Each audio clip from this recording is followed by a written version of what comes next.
Ever felt overwhelmed by clutter and chaos, even though you keep promising yourself you'll get organized? If so, you're not alone. It turns out that the urge to ignore chores and let things pile up isn't just laziness. It's deeply rooted in psychology.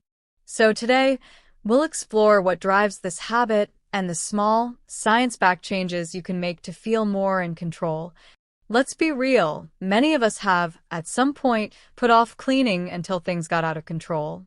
And while it's easy to label it as laziness, the psychology behind it reveals much more.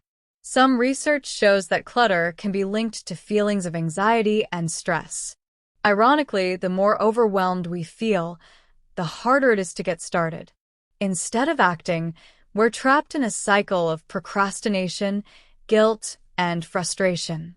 Why do we feel this way? And is there a way to escape it without appending our entire lives? A big part of why we struggle to let go of things lies in sentimentality.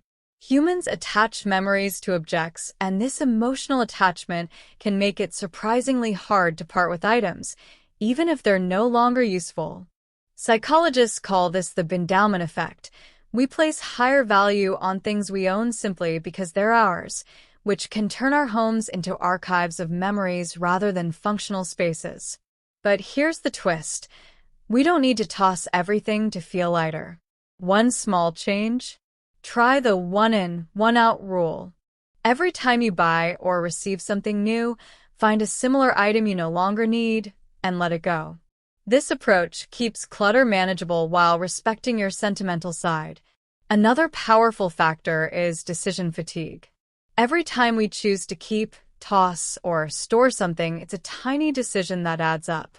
When we're already tired from work, social obligations, or just daily life, the thought of making more choices feels exhausting. Decision fatigue isn't laziness.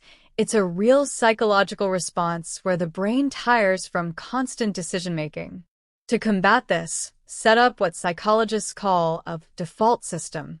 Instead of deciding every time, make a rule for each category. For example, decide that all clothes not worn in the past year go to charity. By eliminating the need for constant choices, it becomes easier to stay organized without draining your mental energy. Ever find yourself endlessly researching the best organizing hacks or storage solutions, only to never actually start? This is known as analysis paralysis. It's when we're so focused on finding the perfect solution that we end up doing nothing at all. One way to break free from analysis paralysis? Embrace good enough organizing. Instead of aiming for the perfect setup, look for the simplest option that works. Once you start small, like using a box for loose items on your desk, you may realize that organizing doesn't need to be an all-or-nothing approach.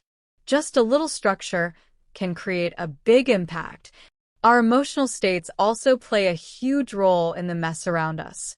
When stressed, anxious, or even depressed, it's easy to let our spaces reflect that state of mind.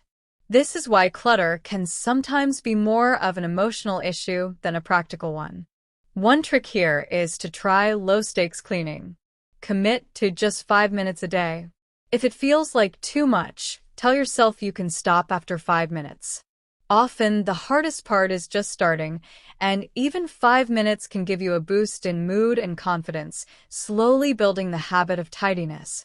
Breaking the cycle of clutter doesn't require a drastic makeover. Instead, it's all about these small steps, each chipping away at the overwhelm.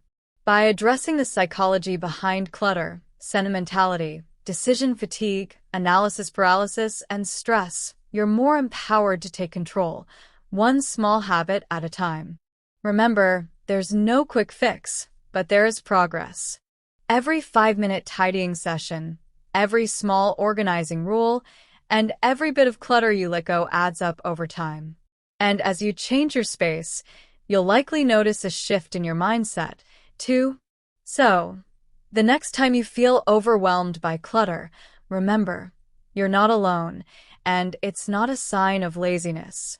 Often, our messes are reflections of our minds, influenced by attachment, fatigue, perfectionism, and stress. By tackling each of these little by little, you can reclaim your space and ultimately your peace of mind. Hit that subscribe button for more insights on how psychology can improve your daily habits and well-being. Thanks for watching, and see you in the next video.